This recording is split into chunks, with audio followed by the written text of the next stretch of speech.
The show starts in 10, 9, 8, 7, 6, 5, 4, 3, 2, 1, go.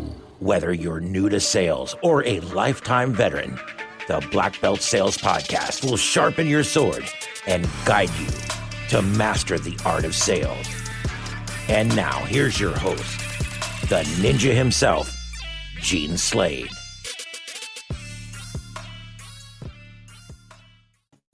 Hey, welcome back to another episode of the Blackbelt Sales Podcast. I've got my co-host in the booth with me this morning, Don Johnson. Good morning, Don. Good morning, Gene. So, guys, what do you do when life throws you curveballs or something happens that affects your business? We started the show out with the quote from Zig Ziglar, and that quote was that business is never good or bad out there, right? Out there. Business is only good or bad between your ears, right? It's all about a mindset. You create your own economy if you're smart. So, Don, what are some things that could happen that could be out of our control? I know that we've got a huge HVAC audience, right? So from an HVAC company's perspective or a tech's perspective, what could happen that could be out of my control? Well, we've all enjoyed the weather and it's hot in all the places. But what if the weather doesn't create that sense of urgency anymore? What are we going to do when the customer finally says, I think I'll wait, or yeah, next year? Yeah, those type of scenarios where they start putting things off. And weather's a big part of that for the HVAC guys. I know I looked at our forecast and we're due for rain here in the South for an extended period of time. Maybe that changes some things, and maybe it's a little difficult, but then when things happen outside of our control, how do we react? What do we do? And again, where's our mindset? Oh, poor me? Or do we say, I like the quote that says, the weather, the economy, the whatever, the political environment is not going to determine our income. It only determines how hard we're going to have to work to make that income. I like that part. It only determines how hard we're going to work to make that income. And that's the way I look at it as well, is when things happen, we have to react with stronger. We have to make up. If something gets weaker over here, something's got to get stronger on the other side. That's our process. Yeah, guys, if you're watching us live, will you please just put live down in the comments? And if you're watching us on a replay, will you please put replay in the comments and help us work this algorithm? I really do appreciate that. Thanks for stepping up and helping us, guys. So, yeah, Don, we were talking about before we jumped on here, what if today is the hottest day of the year and the temperature just kind of keeps dropping and systems are not running as much for HVAC contractors, and homeowners start to think, maybe I can nurse this thing along. Maybe I can make it last a little bit longer. So what do we do in that scenario? Yeah, exactly. If we know we're going to be hit with more of, I think I'll wait, or what about I'll do this after the election? Oh, right? God. I don't love that one.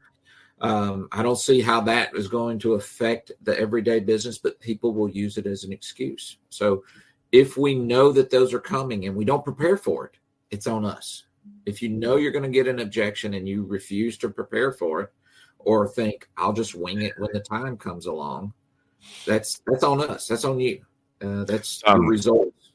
I was watching an Andy Elliott video one day, and Andy said, hey, if somebody walked into this room and they walked straight up to you and just punched you right in the mouth, and then they kept going and they walked around the entire room, 2,000 people in this room, he said, by the time they came back around and started walking towards you again, would you be ready that second time? Right? Isn't it the same thing when we are out there in the field and we're in a sales situation and somebody hits you with an objection? Isn't it does it really make any sense to not figure out how to handle that objection? So you know it's going to come again. Don't you really get the same 5 or 6 objections on every single call that you don't sell? Isn't that the truth? Yeah, we So see the why same have thing. why have you not prepared? Or is it that you don't know? And guys, it's okay. We don't know what we don't know, right, Don? Exactly. That's why you have to continue to commit to your future, your certification, your family's well-being is putting something into yourself. Reading, doing something 10, 15 minutes a day to improve yourself is a minimum. If you just got 0.25% better at what you do every single day, if you just got 0.25% better, how much better would you be at the end of a year? It's somewhere around 75% better. Would an increase of 75% on your income be acceptable? Be a very good increase. Most people would say that'd be incredible, but yet we tend to think increases come through doing nothing, and then we're going to get a huge jump. Well, you can get some huge jumps when you do the right few things, but I would rather see the person commit to learning one new thing a day for the rest of the year, for the rest of their life.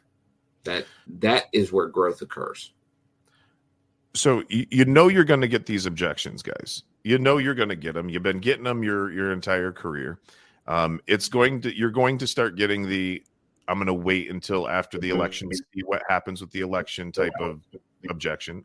Am I getting an echo, or does it sound okay? It's okay. It came and went. Cool. If you know you're going to get these objections, you have to prepare for them. But where do you prepare for them, right?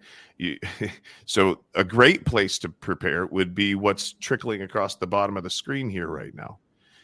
September 29th through October 3rd is the next mansion event that we're holding. And that's where you're going to be able to learn how to handle, I want to wait until after the election, or I want to put this off, or, the weather's not that hot. Maybe I'll wait till next spring to put in a new AC system. You're going to get these objections. If you want to know how to handle them, come and see us at the event. All right. You'll be staying in an 18,000 square foot mansion with us for 4 nights. And if you want to go to that, you should probably text me. My cell phone number is 239-848-6533. Shoot me a text or put mansion down in the comments, and we'll get somebody to reach out to you and get you the information you need. And here's the idea of I want to wait in doing an upgrade, equipment, a big job, is when you can get someone to agree that someday they're going to do this project. So think like them. I'm going to wait. Nope. Okay. So is there any doubt in your mind that something's got to be done about this problem? Not that you're going to have to buy my solution, that something's got to be done about this problem. Right. Get them talking about the idea is get them convinced, or let them convince you of how they're going to do this in the future, right? Why are they going to do this in the future? Why are they going to do this? Doesn't matter if it's the future, because once they know that's what they're going to do, it's your job to show them how doing it today makes more financial sense, right? It's smarter to do it now rather than wait. It's a different level of thinking. When someone wants to put it off, most guys want to fight about that argument. No, just let them convince you on why they have to have it done. So is there any doubt in your mind that something has to be done about the quality of water in your home today? Is there any doubt in your mind that you're going to have to do something about all these power outages so that you have electricity in your home through these storms? Is there any doubt in your mind that something has to be done about this problem with your duct system and how terrible, nasty it is right now? So get them to agree that someday I'm going to take care of this problem. Then it becomes a different conversation about how we're going to talk about why today is the best day. And really the best day to have replaced an air conditioning system or to have gotten clean water or to added a generator was probably about 10 years ago.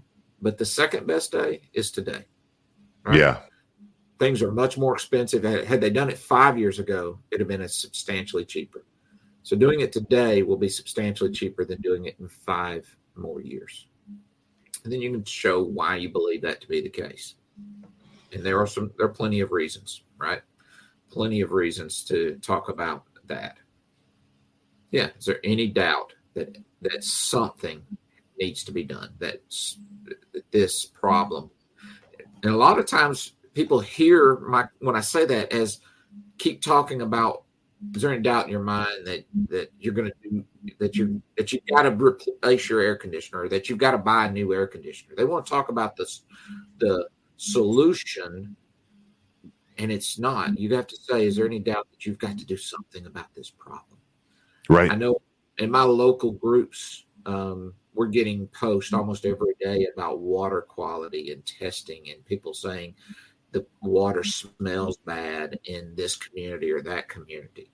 And I go over to my water fountain, and it's like, no, mine doesn't smell bad at all. But I know I have water filtration and reverse osmosis and everything in my home. And it's just interesting. Like I said, is there a doubt in your mind that you have to do something to get all these bad things out of your water? Is there any doubt in your mind that you're going to have to do something about getting all this stuff out of your ductwork? Nasty stuff. The problem. Talk about the problem. Then move them back to today. So it's a 2 conversation close, if you might say that, 2 different thought processes. Instead of arguing about why it's better to do it today, get them to convince you on why they have to do it. Then you can bring them back to today after that. And it's worth mentioning that once they agree with you or say, no, I mean, there's no doubt that something needs to be done. You want to, whenever a client gives you their opinion like that, you want to dig just a little bit deeper, and you want to ask them why they feel that way. So if I said, is there any doubt in your mind that something needs to be done about this biological problem in your HVAC system? And they say, no, there's no doubt in my mind. I would go, why? Why do you feel that way? Right? I want to dig for why they are saying that, because I'll be able to use that to help them to get what they need. So that hopefully that makes sense for all of y'all. Right. And they probably won't be able to name a few things, but a couple. But this is where you can make them be right, and you can say, right, I agree with you, and add a few more of your own. I agree with you is a phenomenal phrase, because most people think that they argue all day long. People want to contradict them. And when they feel like you're on their side, yeah, I agree with you. Wow. Yeah. It makes them feel good. For instance, guys, we're on a service call, right? Let's say it's an HVAC service call. And we're talking about replacing a system or something like that. And we say, is there any doubt in your mind that this system needs to be replaced? Right? And they're going to go, no. I'm going to say, why? Why do you feel that way? And they're going to go, oh, well, it's old and it's inefficient. Right? They're not going to give you a whole lot. That's why Don's saying you got to help them and help to make them right as well. So I would go, you're right. I agree with you. It is old. It's inefficient. The parts, they can be hard to come by. When we can find them, they're expensive. And you could be without heating or air conditioning overnight or longer. So sure, I agree with you. It definitely needs to be done. Right? So I'm coming in and supporting and helping them with being right. Without making them feel wrong. You made them feel good about that whole situation. You made them feel good that they were smart in a way. They knew, I agree with you. It's old. It's inefficient. You can even repeat that. The point of that is you can repeat whatever they just said by I agree with you. You get to say it again, and it reinforces it. They get to hear it one more time. You can just about get a new one with a warranty for what you're overpaying on your utility bills. That's a very powerful phrase. Sometimes sure. that will result in if you haven't shown that, sometimes it'll result in a question of, what do you mean? Or what do you mean by that? Now you've got a great conversation started if you need it. Probably should have covered that already, but if you haven't, it's a great way to bring that back into the conversation.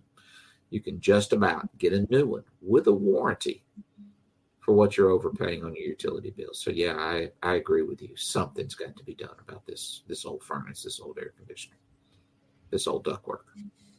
Yeah. Boom.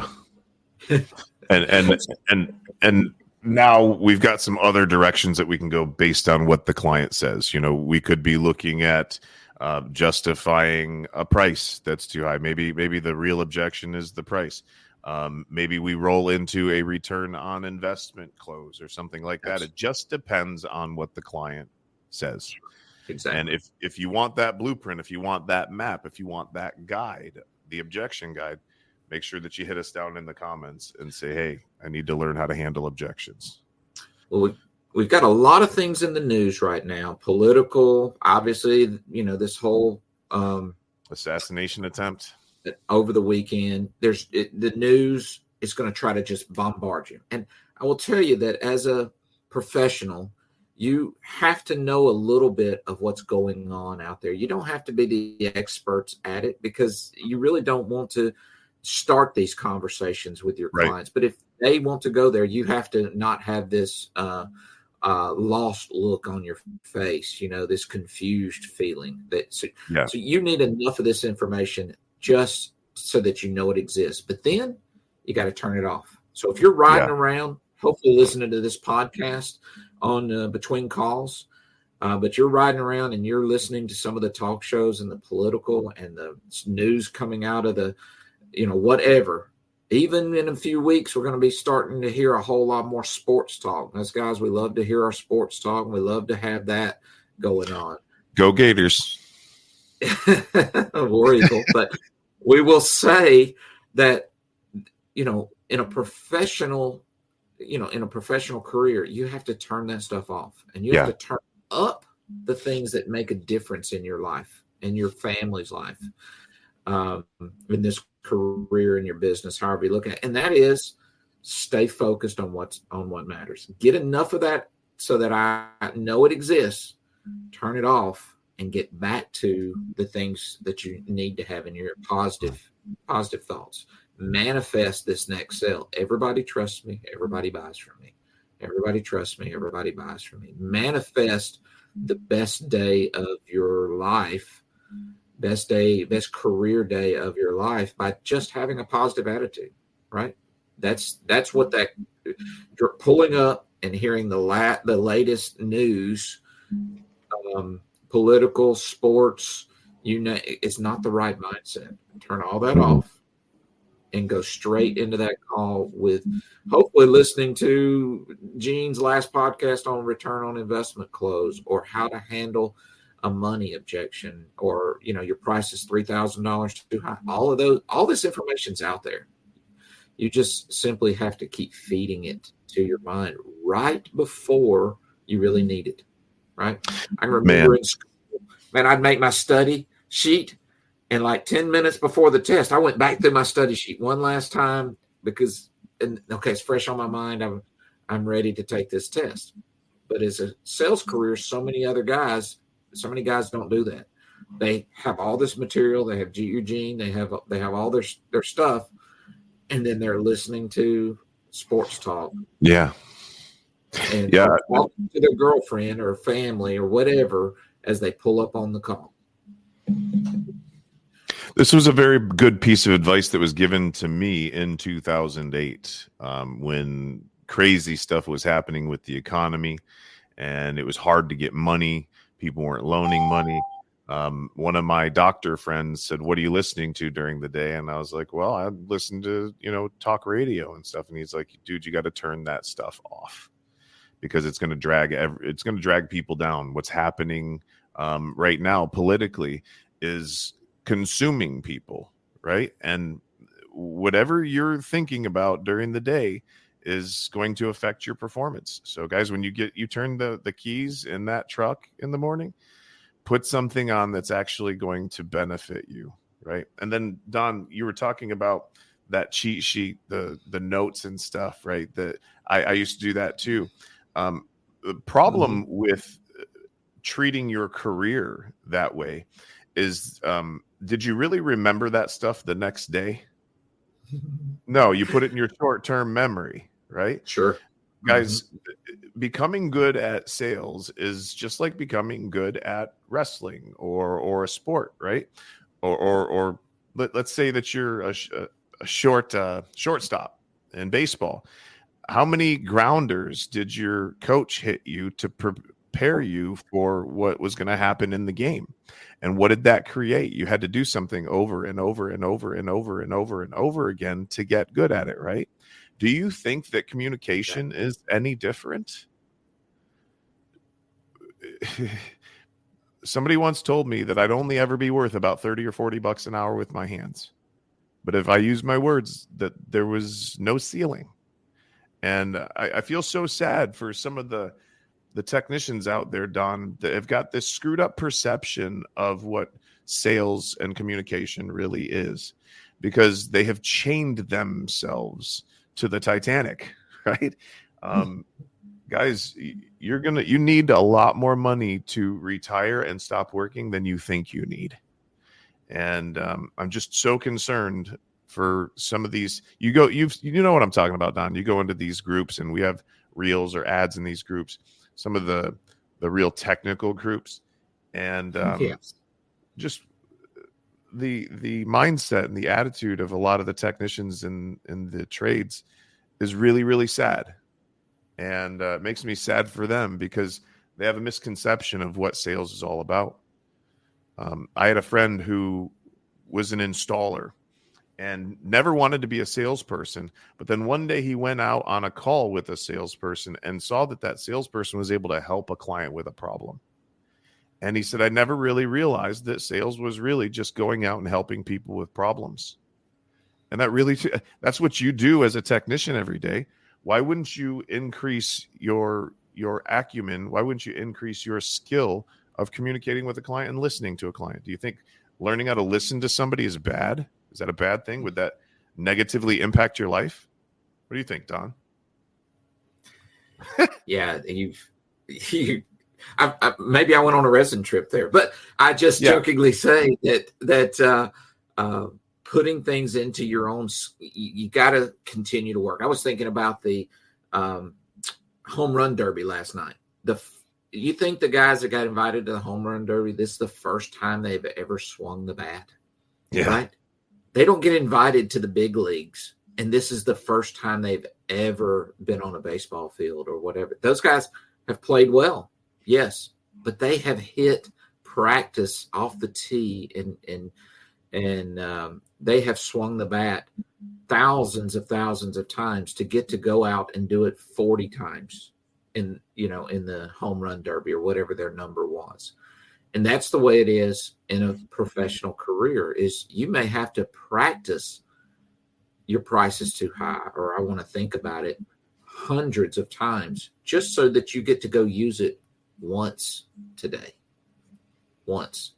So there's a lot of practice that has involved, and most professionals practice more than they actually perform, especially in sports. The ones we practice, football, they practice for 5-6 days to get to play one game, right? But in work world, guys think I'll practice for 15 minutes once a month when my company makes me do it, 30 minutes once a month when my company makes me do it, and I'll be a high performer the rest of the month. It's not the way it works. You get rusty in 12 hours or less. Yeah. You have to commit, and it's all between it's all mindset up here. When things happen out of your control, go back to the basics.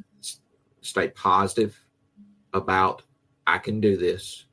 If it is to be, it's up to me, and commit to yourself, because there's one thing that will pull you through the next economic problem, the next political problem, the next weather problem, is your mental strength. you'll be the one having to drag your whole family, whole crew through it. Yep. And the way you'll do it is if you're prepared to do it. So commit to yourself. That's a big part of that. Trying to find someone to listen to. I just happened to be that I listened to Gene and learned all this stuff through the years of before podcast existed. More any other source I could get your information. So, right. Don, I want to talk to somebody in the audience right now, and maybe you're sitting out there and you don't know where to start, or maybe you're homeless, living in your car, right? I want you to know that it doesn't matter where you're at right now. Okay? You can achieve anything and everything that you've ever wanted for your life. You just have to take the first step, and then the next step, and then the next step. So maybe you've got a broke mindset, a poor mentality. All of that stuff can be changed one day at a time, but you've got to surround yourself with people who are already at where you want to be. And that can come in the form of, like Don's talking about, podcasts. It can come in the form of person to person, right? The people that are in your life. But they say you'll become the average of the 5 people you hang around the most. So be very careful who you're listening to, who you're allowing to rent space in your head, as my good friend Gary Cox would say. Right. And guys, if you want help, reach out to us. Let us know. I'll throw my cell phone number across the bottom of the screen here one more time for you. Just hit us up. Okay. Don, what were you going to say before we wrap? I know you have several of those success, those stories where you've helped people out. I can remember a guy, hired a guy, again, came in looking for a job, maintenance guy, been doing some, handyman work and been doing some stuff at some apartment complexes. You know how that happens in our business. We get a lot of those. And then I come into work the next morning and I noticed his car was in the parking lot. Okay, that was interesting. Did he beat me in? Nope, didn't think much of it. Let's go to work, get him something. Next day, his car's in my parking lot before me again. I started thinking, wait a minute. He's living in his car in my parking lot. It didn't dawn on me at the first moment. And then we, again, finally have those conversations. He sees the light. He starts seeing, he gets his paycheck. He finally can get his family back in a place to live, get himself settled a little bit.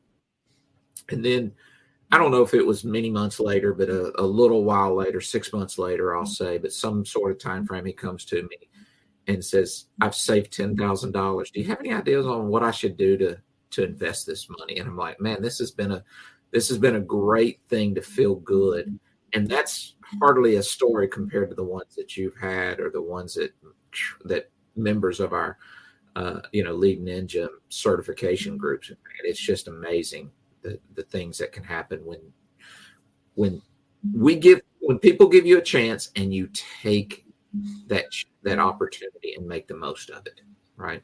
And you have to do that between your ears in your mind. You have to commit to yourself. So.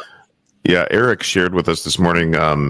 You guys probably don't know Eric, but Eric's in our mastermind. I'm not going to say his last name right now, but Eric is one of those guys who was homeless, living in his car with his wife when he found our training. And this morning he was sharing, we were doing success stories, and he said, I've got a personal one. He said, before I started doing this training, I couldn't afford to do anything for my daughter for her birthday. And this is the guy that bought his daughter a horse just because he can. And he said, I just wanted to let you know that for her birthday this year, I'm taking off for 10 days. And I got a mountain cabin in Pigeon Forge. I already paid $7,800 for it. It's all paid for. The guy's got 6 figures in the bank. I mean, like complete transformation. And you can have it too. All right. And look, I also understand that not everybody can afford to, stop working and come out to Gatlinburg to one of our mansion events. You might not have known this, but we do have online training every single week. So if you want information on the online training, just put mastermind down in the comments and I'll have somebody reach out to you. Also, if you're watching this live for the last time, please put live. If you're watching it replay, put replay in the comments. Please help us to work the algorithm. I'd really appreciate that. What are you going to say, Don? Sounds great.